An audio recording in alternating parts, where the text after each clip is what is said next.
जी और मीडिया के सारे साथियों, आप तमाम लोगों को आज की इस प्रेस कॉन्फ्रेंस में इस्तकबाल करते हुए मैं आज के प्रेस कॉन्फ्रेंस को शुरू करता हूं। मणिपुर की स्थिति के बारे में अगर 4 शब्दों में मैं कुछ कहूं तो वो ऐसा रहेगा: प्रधानमंत्री का अहंकार, सच्चाई को मानने से इनकार। प्रधानमंत्री का अहंकार, सच्चाई को मानने से इनकार। 86 दिन का लगातार हिंसा, शासन प्रशासन का विफलता। 86 दिन की लगातार हिंसा, शासन प्रशासन की विफलता। प्रधानमंत्री की प्राथमिकता चुनाव व राजनीति है। इंडिया पार्टीज की प्राथमिकता देश और देशवासी है। दोस्तों, पिछले 86 दिन में मणिपुर में लगातार नरसंहार, हिंसा, बलात्कार और एथनिक क्लिंसिंग हो रही है। मणिपुर के सड़कों पे मौत का तांडव हो रहा है। सरकार से लूटे हुए हथियार घर घर गली गली पाए जा रहे हैं। उस हथियार को आज तक वहां की सरकार वापस बरामद करने में कामयाब नहीं हुई। प्रधानमंत्री नरेंद्र मोदी जी को और एनडीए सरकार को इस मसले को सुलझाने के लिए ना ही तो उनकी इच्छा है, ना ही उनकी क्षमता है, ना अब तक उसके बारे में वो कुछ कर सके हैं। आज फिर संसद में विपक्षी पार्टियों के तमाम सांसद इकट्ठा हुए थे, जुटे हुए थे कि आज फिर हम लोग सत्ता पक्ष से मणिपुर के ऊपर चर्चा की मांग करें। हम पिछले 7 दिन से, जब से ये मानसून सेशन शुरू हुआ है, हम लगातार चर्चा की मांग कर रहे हैं। हम नोटिस पे नोटिस दे रहे हैं। पहले 12 सांसद दिए थे, उसके बाद 14-15 हुए, उसके बाद 40 पे गए, फिर उसके बाद 50 दिए। आज 47 सांसद लगातार राज्यसभा में 267 के तहत नोटिस दिए थे, चर्चा की मांग कर रहे थे। चर्चा ना लोकसभा में हो रही है, ना राज्यसभा में हो रही है। हम लोग लगातार ये मांग कर रहे हैं कि ऐसी गंभीर स्थिति के बारे में प्रधानमंत्री सदन में आए और पहले वो स्टेटमेंट दें और उसके बाद में चर्चा शुरू हो, ताकि ऐसे गंभीर इशू पे एक विस्तार, एक डिटेल चर्चा होनी चाहिए, स्पेशली जब पार्लियामेंट इन सेशन हो तो।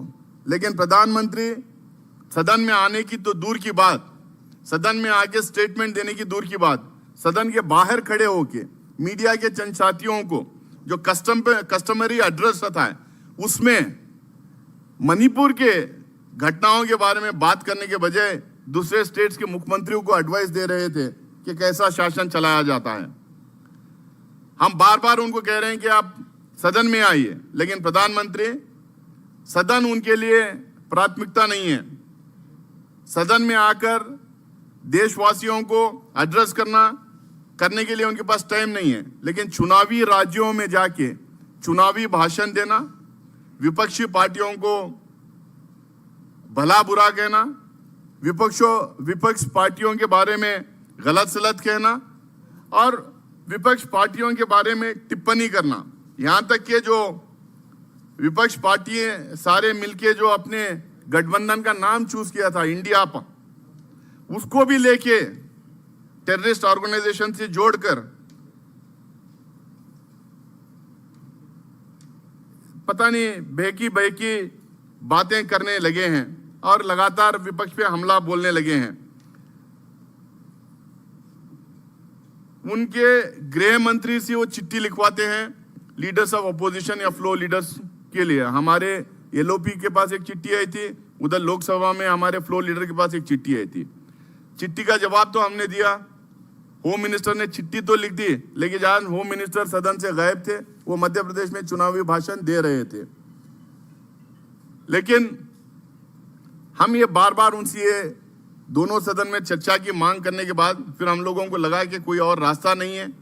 जो पार्लियामेंट्री डेमोक्रेसी में जो इंस्ट्रूमेंट्स रहते हैं उसको हम हर एक इंस्ट्रूमेंट को इस्तेमाल करना चाह रहे थे अपनी आवाज़ उठाने के लिए। जब कुछ हुआ नहीं तो हम लोग लोकसभा में वोट ऑफ नो कॉन्फिडेंस की मांग की है, हमने रेजोल्यूशन मूव किया है सारे इंडिया पार्टीज की तरफ से।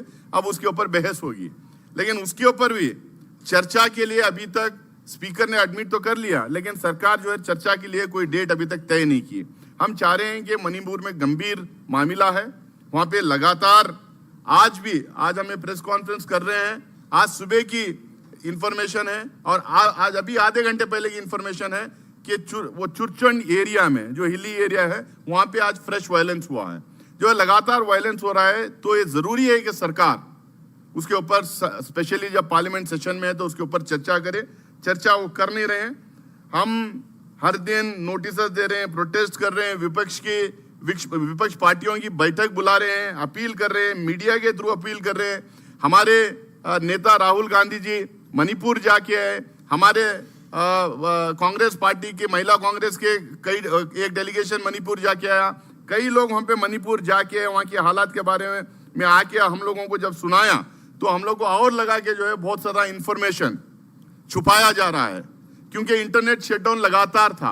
अभी सिर्फ ब्रॉडबैंड को मुझे लगता है कि वहाँ पे अलो किया गया, पार्शियली इंटरनेट को ओपन अप किया गया है वहाँ पे। तो इसलिए हम तमाम लोगों को लगा कि ना सरकार यहाँ पे बात कर रही है, ना सरकार चर्चा कर रही है, ना प्रधानमंत्री स्टेटमेंट दे रहे हैं, ना इंटरनेट सर्विसेज के थ्रू हमें इंफॉर्मेशन मिल रहा। और जो डेलीगेशन पे डेलीगेशन, अलग अलग डेलीगेशन तो लीडर जा रहे हैं, उनके थ्रू जो इंफॉर्मेशन मिला है तो ऐसा लग रहा है कि जो वहाँ पे कोई लॉ एंड ऑर्डर सिचुएशन है ही नहीं। वहाँ पे गली गली घर घर हथियार मिल रहे हैं और वहाँ पे ऐसा लग रहा है कि आपस में अपने ही लोग अलग अलग कैंप्स में बटे हुए हैं और एक दूसरे के खून के प्यासे हैं। तो इसलिए विपक्षी दलों ने तय किया कि अपना एक डेलीगेशन वहाँ पे जाना चाहिए। आज की बैठक में आज इंडिया पार्टीज की बैठक में वो तय हुआ कि एक डेलीगेशन विपक्षी पार्टियों का, इंडिया पार्टीज का खासकर वहाँ डेलीगेशन जाएगा। 20 सांसद उसमें जाएंगे। कल सवेरे दिल्ली से वो 8:55 की फ्लाइट से निकलेंगे। 20 साथी हमारे लोकसभा और राज्यसभा के बीच 16 पार्टियों से वो साथी रहेंगे, वो वहाँ जाएंगे। कल दिन भर हिली रीजन में, हिल एरिया में और वैली एरिया में दोनों जगह जो है 2-2, 3-3 रिलीफ का ये जो अभी जो रिलीफ कैंप्स वहाँ पे हैं, वायलेंस हिट एरियाज में जो रिलीफ कैंप्स हैं वहाँ पे जाएंगे, जायजा लेंगे, उनसे बातचीत करेंगे और यहाँ से विपक्षी पार्टियों या पूरे सांसद के तरफ, पूरे पार्लियामेंट के तरफ से एक मैसेज टाइप ले जाएंगे कि हम उनके साथ खड़े हुए हैं, उनको वहाँ पे पीस रिस्टोर करवाने के लिए जो हमारे हाथ से हो सकता है, जो हम कर सकते हैं वो करेंगे करके एक मैसेज देने के लिए वहाँ पे जा रहे हैं। और हमें परसों सुबह में 10 बजे गवर्नर से भी मुलाकात होगी। अपॉइंटमेंट गवर्नर, वहाँ के गवर्नर अपॉइंटमेंट दिए हैं, उनके साथ भी मुलाकात होके जो कल दिन भर ये जायजा लेंगे, जो इनकी मुलाकातें होंगे, जो वहाँ के दुख और दर्द को जो सुनेंगे वो गवर्नर तक भी पहुँचाएंगे। वापस आके वो पार्लियामेंट में भी अपनी बात रखने की कोशिश करेंगे। हो सके तो वहाँ एक प्रेस कॉन्फ्रेंस करेंगे, आने के बाद यहाँ पे भी एक प्रेस कॉन्फ्रेंस करेंगे।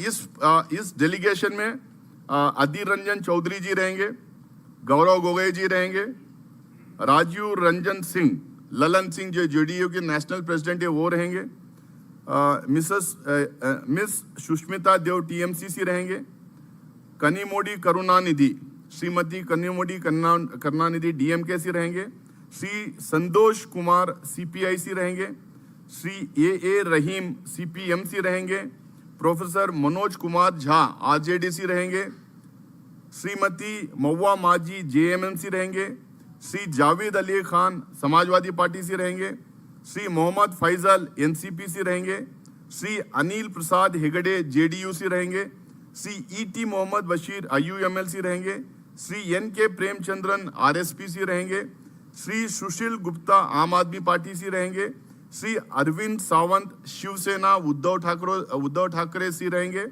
श्री डी रवि कुमार वीसीके से रहेंगे, श्री जयंत सिंह आरएलडी रहेंगे, श्री तिरुमावलन वीसीके से रहेंगे और श्रीमती फूलो देवी नेतम आईएनसी रहेंगे। ये 20 सांसद जाएंगे और बहुत सारे सांसद जाना चाह रहे थे, क्योंकि वहाँ पे हिली एरिया में जाने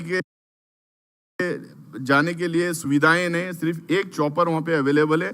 वो चॉपर का हम लोग गवर्नमेंट से रिक्वेस्ट किए कि वो चॉपर का हम इस्तेमाल करें। इसीलिए वहाँ पे जाने के बाद ये डेलीगेशन 2 हिस्सों में बट के 2 बार हिली एरिया में जाके आएगा। इसीलिए अभी सिर्फ 20 सांसद गए, बहुत सारे सांसद जाना चाह रहे थे अलग अलग पार्टीज की। और अभी मैं आ रहा था तो भी मुझे 1-2 पार्टी से फोन आया था कि हमारे और 1-2 सांसद जाना चाह रहे हैं, लेकिन क्योंकि हम सारे लोगों को लेके नहीं जा सकते, वहाँ पे 20 सांसद को भेज रहे हैं। वहाँ पे गवर्नर से मिलने के बाद आने के बाद यहाँ पे हम लोग प्रेस कॉन्फ्रेंस करेंगे।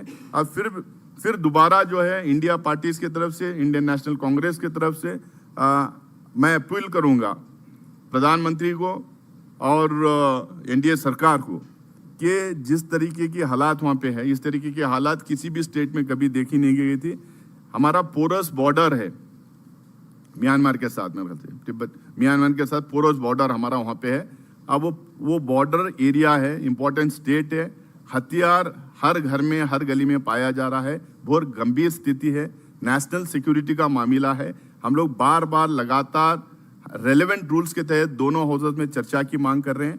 चर्चा होना चाहिए, डिटेल में डिस्कशन होना चाहिए, प्रधानमंत्री अपनी बात रखना चाहिए। उसके बाद में लॉ एंड ऑर्डर रेस्टोर करने के लिए, पीस एस्टैब्लिश करने के लिए, रूल ऑफ लॉ एस्टैब्लिश करने के लिए हम लोगों को एक रोड मैप निकालना चाहिए। और ये रोड मैप